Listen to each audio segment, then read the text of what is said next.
How to fix Discord website not loading problem. Hello everyone, this is Sabrina here to help you today. So without any further ado, let's get into the video.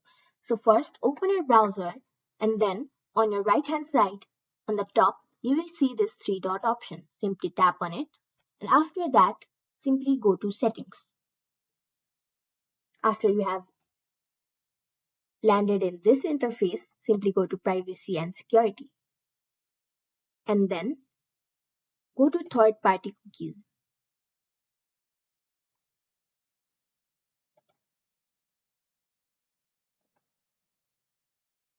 And tap on block third-party cookies in incognito mode. After that, go to privacy and security again, then go to delete browsing data. Go to advanced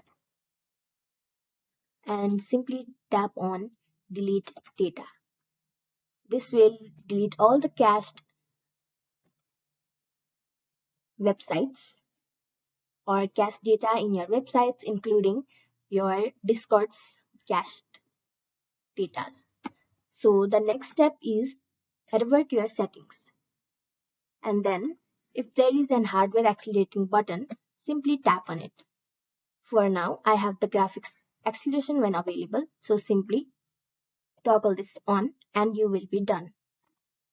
So that's it. Thank you for watching this video. Make sure to like, share and subscribe to our YouTube channel. If you got any question, comment them down and I'll catch you in the next one.